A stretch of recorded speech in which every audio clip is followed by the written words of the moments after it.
Kryeqyteti është mbytur në mbeturina. Kontenjerët e stërmbushur me mbeturina të pagrumbulluara janë parë në të gjitha lagjet e Prishtinës. Kjo është bërë për shkak se ndërmarrja pastrimi njoftoi se ka ndërprerë shërbimin e grumbullimit për shkak, siç thon ata, të mospagesës së borxhit nga komuna. Kryeshefi ekzekutiv i kompanisë Petri Treqica ka theksuar se komuna nuk u pagoi borxhin prej 2.7 milion eurosh. Ai tha se kamionet e kompanisë kanë mbetur edhe pa furnizim me derivate. Ne dje kemi operu veç me 8, par dje kemi operu me 20. Kemi ranë 8, gjatë mramjes dikun ka ora 11, na kanë ra dhe ata 3 vetëm që kanë operu, dhe sot mëngjes kemi arrit vetëm të sigurojmë naftë në kamionat që kemi jashtë përdorimit, edhe me ofru një shërbim për spitalet edhe në 2-3 institucione tjera, sepse s'kemi pas kapacitete më shumë. Reqica thot se përpos problemit me derivate, po përballen me vështirësi edhe në ekzekutimin e pagave për punëtor. Mirë po në komunën e Prishtinës mohuan t'i kenë ndonjë borxh kompanisë pastrimi.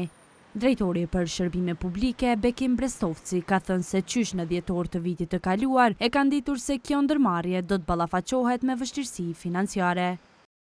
Deri në fund vitit 2024 ka pas kontratë me komunën dhe ka pas një pagesë të sigurt mujore prej 420.000 euro në muaj. Këtë tani nuk e ka më, kështu që po them edhe kjo ka çu deri tek një kolaps financiar siç duket i ndërmarrjes pastrimi.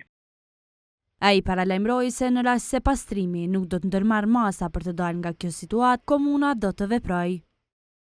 Ne nuk do i lëmë qytetarët në fatin e kërkujt dhe ne nëse marrim ndonjë konfirmim nga ata që ata nuk do jenë gjendje që nga dita e nesërme të vazhdojnë me operimin për të cilin janë të obliguar, atëherë ne konform mundësive ligjore që i kemi do i marrim gjithë hapat e nevojshme që kryeqytetin ta kthejmë në një gjendje të pastër prapë.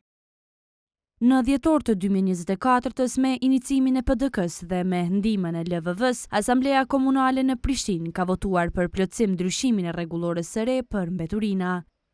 Në të thuhet se arkëtimi i fakturave për qytetarët e Prishtinës bëhet nga kompania pastrimi dhe jo nga komuna e Prishtinës.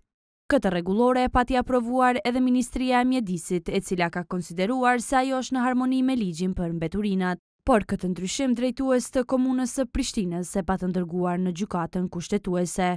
Në një përgjigje për kohën, në kushtetuese thënë se kërkesa është parashtruar në shkurt të këtij viti, mirë po ajo vazhdon të mbetet në shqyrtim. E në kompaninë pastrimi paralajmëruan se do të ndjekin rrugët ligjore në rast se komuna e Prishtinës tenton të fusë ndonjë operator privat për menaxhimin e mbeturinave në kryeqytet.